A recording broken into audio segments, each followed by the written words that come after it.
இனிய தமிழ் வணக்கம். வெல்க தமிழ். 1909 ஆண்டு குஜராத் மாநிலத்தில் ஒரு நீதிமன்றத்தில் ஒரு கொலை வழக்கு பற்றி ஒரு வழக்கறிஞர் விசாரித்துக் கொண்டிருந்தார்.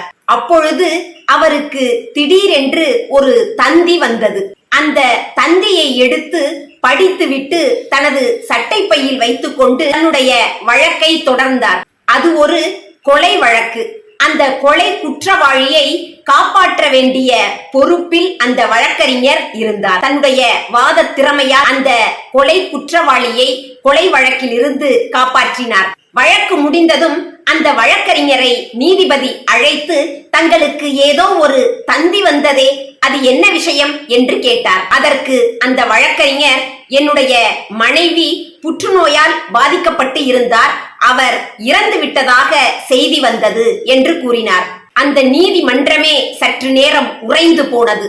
உடனே அந்த நீதிபதி வழக்கறிஞரிடம், தங்களுடைய மனைவியை விட இந்த கொலை வழக்கு மிகவும் முக்கியமானதா என்று கேட்டவுடன், இறந்த மனைவியை நான் சென்று காப்பாற்றப் போவதில்லை, ஆனால் கொலை வழக்கில் இருந்து அந்த கொலை குற்றவாளியை நிரபராதி என்று தூக்கு தண்டனையில் இருந்து காப்பாற்ற என்னால் முடியும் என்று கூறினார்.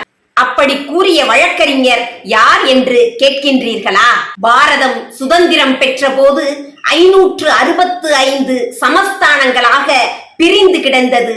அப்படி பிரிந்து கிடந்த இந்தியாவை ஒன்றிணைத்த பெரிய ஆற்றல் உடையவராக திகழ்ந்தவர் வேறு யாரும் அல்ல, இரும்பு மனிதர் என்று போற்றப்படுகின்ற சர்தார் வல்லபாய் பட்டேல் அவர்கள். காந்தியடிகளால் சர்தார் என்ற பட்டம் பெற்ற சர்தார் வல்லபாய் பட்டேல் அவர்கள் குஜராத் மாநிலத்தில் ஆனந்த் மாவட்டத்தில் கரம்சாத் என்ற கிராமத்தில் 1875 ஆண்டு அக்டோபர் 31 அன்று பிறந்தார். காந்தியடிகள் மீது கொண்ட நட்பால் 1931 ஆண்டு இந்திய தேசிய காங்கிரஸில் சேர்ந்தார். தனது வழக்கறிஞர் பதவியையே துறந்தார். வெள்ளையனே வெளியேறு போராட்டத்தில் முக்கிய பங்கு இவருக்கு உண்டு. 1932 ஆண்டு காந்தியடிகள் சிறை சென்ற போது நாக்பூர் வெள்ளையனே வெளியேறு இயக்கத்தில் இவரே தலைமையேற்று வெற்றிகரமாக நடத்தினார். தன்னுடைய மனைவியான ஜவேரிபாயின் இறப்பை கூட பொருட்படுத்தாமல் பொதுநலத்திற்காகவே தன்னுடைய ஒவ்வொரு நிமிடத்தையும் கழித்தார். விவசாய குடும்பத்தில் பிறந்து ஆடு மாடுகளை பராமரித்து வந்த இவரே லண்டன் சென்று பின்னர் பாரிஸ்டர் பட்டம் பெற்றார். 565 சமஸ்தானங்களை சேர்க்கின்ற பணியில் ஈடுபட்டிருந்த போது ஹைதராபாத் நிஜாம் பாரதத்தின் மீது போர் தொடுத்தார். ஆபரேஷன் போலோ என்ற ராணுவ நடவடிக்கை மூலம் ஹைதராபாத் நிஜாமுக்கு தக்க பாடம் கற்பித்தார் நமது சர்தார் வல்லபாய் பட்டேல் அவர்கள். இந்தியாவை ஒருங்கிணைத்த சிற்பி என்று உலகமே புகழ்ந்தது.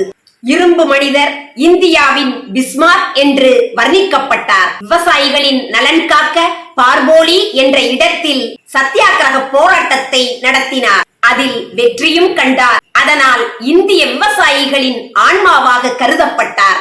சர்தார் வல்லபாய் பட்டேல் நகைச்சுவை உணர்வும் மிகுந்தவர். முறை உங்களுக்கு பிடித்த கல்ச்சர் எது என்று வினவிய போது, எனக்கு பிடித்த கல்ச்சர் அக்ரிகல்ச்சர் என்று கூறினாராம். இந்தியாவின் உள்துறை அமைச்சராக பணியாற்றினார்.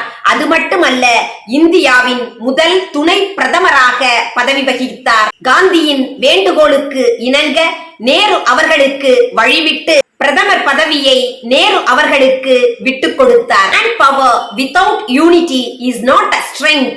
அதாவது ஒற்றுமை இல்லாத மனித ஆற்றல் பலமற்றது என்றார். அவருடைய ஆசையை இப்படி வெளிப்படுத்துகிறார். My only desire is that India should be a good producer and no one should be hungry shedding tears for food in the country. அதாவது இந்தியா ஒரு உற்பத்தி நாடாக திகழ வேண்டும், உணவுக்காக யாரும் கண்ணீர் சிந்தக்கூடாது என்பது அவருடைய கருத்து. Every citizen of India should remember he is an Indian and he has every right in his country but with certain duties. அதாவது ஒவ்வொரு இந்திய குடிமகனுக்கும் அனைத்து உரிமைகளும் உள்ளது, ஆனால் சில கடமைகளும் உள்ளது என்று வலியுறுத்தி கூறினார். இந்தியாவை காப்பாற்றுவதற்கு முன்பு இங்கிலாந்தை காப்பாற்ற சொல்லி சர்ச்சிலிடம் சொல்லுங்கள் என்று உரத்த குரலிட்டவர். நண்பரின் நண்பராக இருப்பது எனது இயல்பு என்று கூறியவர். ஒரு சிலரின் அலட்சியம் எளிதில் கப்பலை கீழே வீழ்த்தக்கூடும்.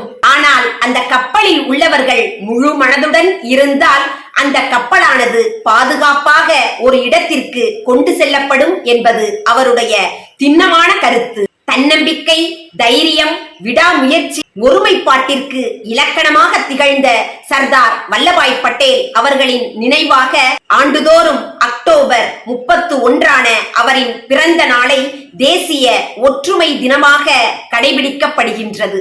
நர்மதா மாவட்டத்தில் நர்மதா நதிக்கரையில் 597 அடி உயரத்தில் ஒற்றுமை சிலை வடிக்கப்பட்டது.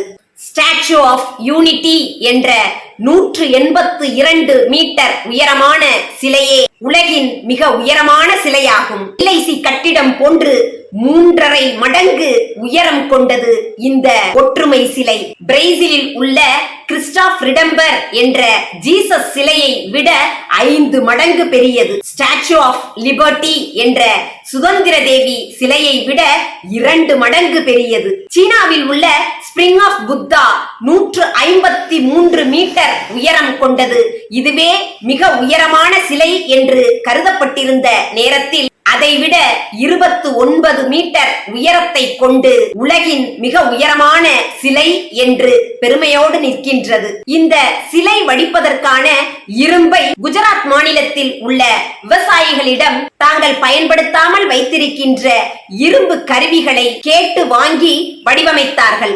5000 டன் இரும்பை உருக்கி 3000 கோடி செலவில் உருவாக்கப்பட்டது இந்த ஒற்றுமை சிலை. ஸ்டாச்சு ஆஃப் யூனிட்டி என்ற ஒற்றுமை சிலை சர்தார் வல்லபாய் பட்டேல் அவர்களின் சிலை அவருடைய பிறந்த நாளான அக்டோபர் 31 அன்றே திறக்கப்பட்டது. சர்தார் வல்லபாய் பட்டேல் அவர்களுக்கு இன்னொரு சிறப்பும் உண்டு. வடநாட்டின் வேலுநாச்சியாராக திகழ்ந்த ஜான்சி ராணி லட்சுமிபாய் அவர்களினுடைய படையில் பணியாற்றியவர்தான் சர்தார் வல்லபாய் பட்டேல் அவர்களின் தந்தையார். ஒற்றுமை தினம் அக்டோபர் 31 ஆண்டுதோறும் கொண்டாடப்படுகின்றது. அதே போல தேசிய ஒருமைப்பாட்டு தினம் நவம்பர் 19 இந்திரா காந்தி அவர்களின் பிறந்த நாள் தேசிய ஒருமைப்பாட்டு தினமாக கொண்டாடப்படுகின்றது. தி அயர்ன் மேன் ஆஃப் இந்தியா என்று போற்றப்படுகின்ற சர்தார் வல்லபாய் பட்டேல் அவர்களிடம் நாம் கற்றுக்கொள்ள வேண்டிய பாடங்கள் அநேகம். சுயநலம் அற்ற பொதுநலம், நாட்டுக்காகவே தன்னுடைய வாழ்க்கை முழுவதையும் அர்ப்பணிப்பு, பொறுமை, விட்டுக் கொடுக்கும் தன்மை, பிரிவினையை விடுத்து ஒற்றுமைக்கு வழிகோல தன்னாலான முழு முயற்சியை தந்தவர். இப்படி எண்ணற்ற நல்ல பாடங்களை நமக்கு விட்டு சென்றுள்ளார். நண்பரின் நண்பனாக இருப்பது எனது இயல்பு என்ற அவரின் கருத்துப்படி நாம் நட்பு போற்றுவோம். இதயத்தின் வாசல்கள் திறக்கப்படாதவரை ஒரு நாடு சுதந்திரம் பெற்றதாக கருதப்படாது என்ற அவருடைய கூற்றுப்படி அன்பையும் கருணையையும் ஒருங்கிணைத்து நம்முடைய இதய வாசல்களை திறந்து வைப்போம். ஒன்றுபட்டால் உண்டு வாழ்வு, நம்மில் ஒற்றுமை நீங்கில் அனைவருக்கும் தாழ்வு என்ற தாரக மந்திரத்தை மனதில் எடுப்போம்.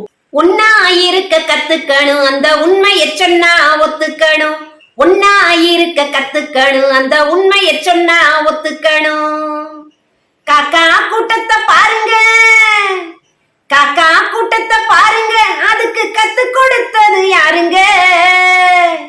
ஒன்னாயிருக்க கத்துக்கணும், அந்த உண்மையை சொன்னா ஒத்துக்கணும். ஒன்றுபடுவோம், உயர்ந்து நிற்போம், வாருங்கள் வடம் பிடிப்போம், வரலாற்றில் இடம் பிடிப்போம். ஒற்றுமையே வலிமை என்ற ஒன்றுபட்ட சமுதாயத்தை உருவாக்குவோம். ஒற்றுமையே நமது பலம், அதுவே நம்மை உயர்த்தும் தலம். நன்றி, வணக்கம்.